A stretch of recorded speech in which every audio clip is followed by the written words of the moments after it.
নমস্কার বন্ধুরা, রিনাজ হোমলি কিচেনে সকলকে স্বাগত।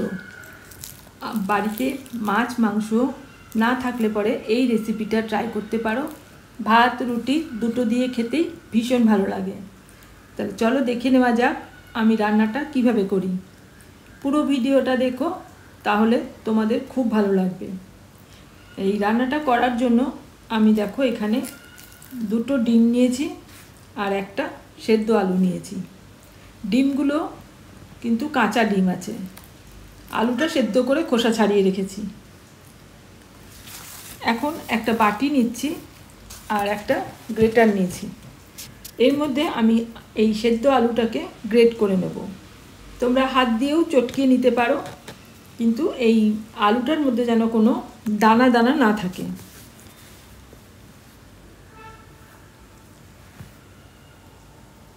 সম্পূর্ণ আলুটা আমি গ্রেট করে নিয়েছি। আর এখন এই আলুটার মধ্যে আমি কিছু মশলা অ্যাড করব। এখানে একটা পেঁয়াজের অর্ধেকটাকে খুব মিহি করে কুচিয়ে নিয়েছি। পেঁয়াজ কুচিটা দিলাম, দুটো কাঁচা পাকা লঙ্কা দিলাম, আর সামান্য একটু হলুদ দিলাম, পরিমাণ মতো নুন দিলাম, আর দিচ্ছি 2 চামচ বেসন। এবার এই সমস্ত কিছু দিয়ে খুব ভালো করে মেখে নেব।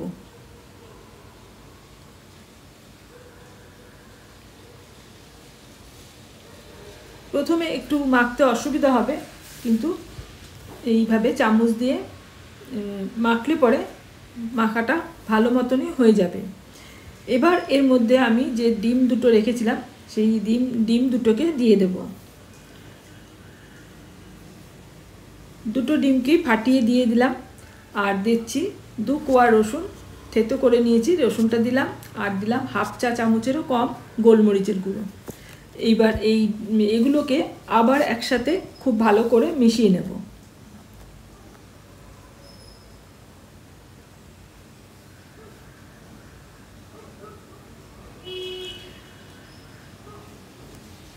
খুব ভালো করে মিশিয়ে নিয়েছি, আর একটু এইভাবে ফেটিয়ে নিতে হবে। এই যে গোলাটা রেডি হয়ে গেছে, এখন এটাকে একপাশে সরিয়ে রাখছি। আর এই রান্নাটার জন্য আমি একটা মশলা তৈরি করে নেব। অর্ধেকটা পেঁয়াজ কেটে দিয়ে দিলাম, আর 6-7 কোয়া রসুন নিলাম, একটা কাঁচা লঙ্কা, একটা বড় সাইজের টমেটোর অর্ধেকটা নিয়েছি, আর 3-4 টুকরো আদা নিয়েছি। অল্প একটু জল দিয়ে মশলাগুলোকে ভালো করে পেস্ট করে নিয়েছি। এদিকে আমি একটা ফ্রাইং প্যান খুব ভালো করে গরম করে তার মধ্যে 1 চা চামচ মতন সর্ষের তেল দিয়ে দিলাম। তেলটাকে খুব ভালো করে এই খুন্তি দিয়ে একটু প্যানের গায়ে ভালো করে মাখিয়ে নিলাম। আর তেল গরম হয়ে যাওয়ার পর এই আমি যে মিশ্রণটা তৈরি করে রেখেছিলাম সেটা দিয়ে দিলাম।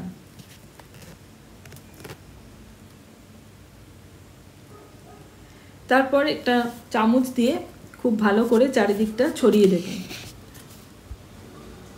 এবার একটা ঢাকনা দিয়ে ঢেকে মিনিট খানেক মতন সময় রেখে দেব। 1 মিনিট পর ঢাকাটা খুলে নিয়েছি, আর ওপরটা ভালো মতো শুকিয়ে এসছে। এখন উল্টিয়ে অপর পিঠটাকেও একটু ভেজে নেব।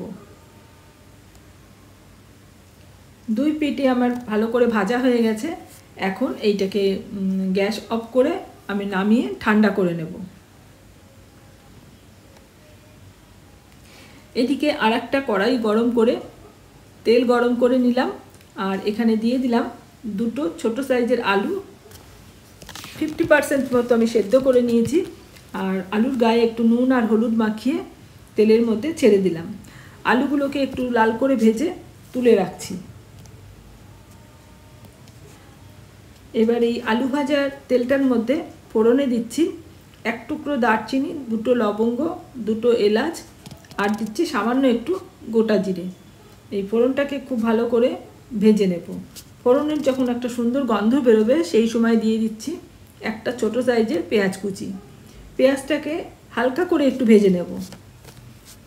পেঁয়াজটা যখন একটু নরম নরম হয়ে আসবে তখন আমি ওই যে টমেটো, আদা, রসুন, কাঁচা লঙ্কার যে পেস্ট বানিয়ে রেখেছিলাম সেই পেস্টটা দিয়ে দিলাম। পেস্টটাকে দিয়ে খুব ভালো করে একটু কষিয়ে নেব। এবার দিয়ে দিচ্ছি গুঁড়ো মশলা।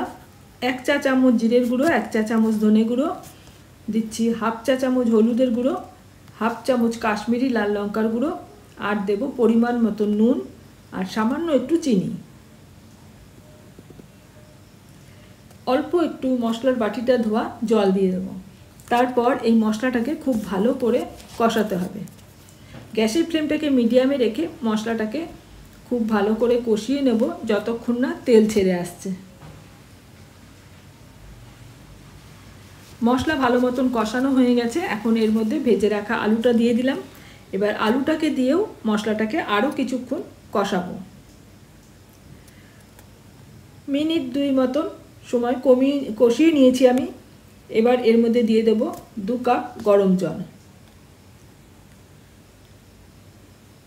এবার একটু ভালো করে নাড়াচাড়া করে নেব। তারপর ঢাকা দিয়ে ঝোলটাকে ফুটতে দেব। দিয়ে দিলাম 2 কাঁচা লঙ্কা। ঝোলটা ফুটতে থাক ততক্ষণে দেখো আমি যে অমলেটটা বানিয়ে রেখেছিলাম সেটা ঠান্ডা হয়ে গেছে। এখন এটাকে আমি কেটে নেব। আমি আমার পছন্দ মতো করে কেটে নিচ্ছি।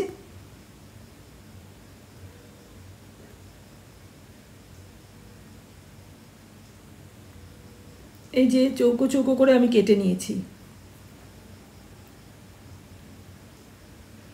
তোমরা যেভাবে খুশি কেটে নিতে পারো। সমস্ত টুকরোগুলো আমি হাত দিয়ে একটু ছাড়িয়ে নিলাম। আর দেখো এই রকম দেখতে হয়েছে, এরকম পুরু হয়েছে। আর 2 পিঠটাই কিন্তু খুব ভালো মতন ভাজা হয়েছে। এদিকে আমার ঝোলটা খুব ভালো মতন ফুটে উঠেছে, আলুটাও ভালো মতন সেদ্ধ হয়ে গেছে। একটু নাড়াচাড়া করে নিলাম। আর এখন এর মধ্যে ওই ভেজে রাখা যে অমলেটের টুকরোগুলো ওগুলো দিয়ে দেবো।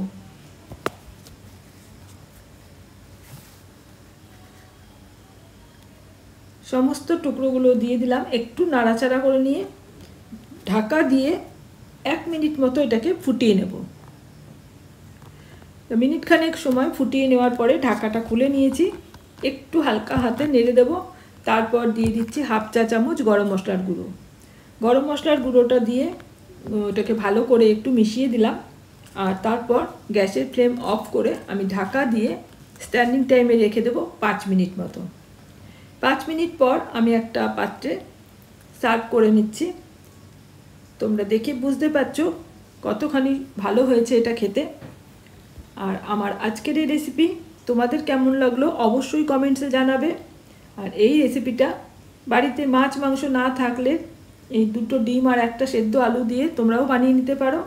আশা করছি তোমাদেরও খুব ভালো লাগবে। আর রেসিপিটা ভালো লাগলে অবশ্যই একটা লাইক দেবে, শেয়ার করবে। চ্যানেল এখনও সাবস্ক্রাইব করা না থাকলে চ্যানেলটা সাবস্ক্রাইব করে পাশে থাকা অল বাটনটা প্রেস করে রাখবে। পরবর্তী ভিডিওর নোটিফিকেশান তোমার কাছে চলে যাবে।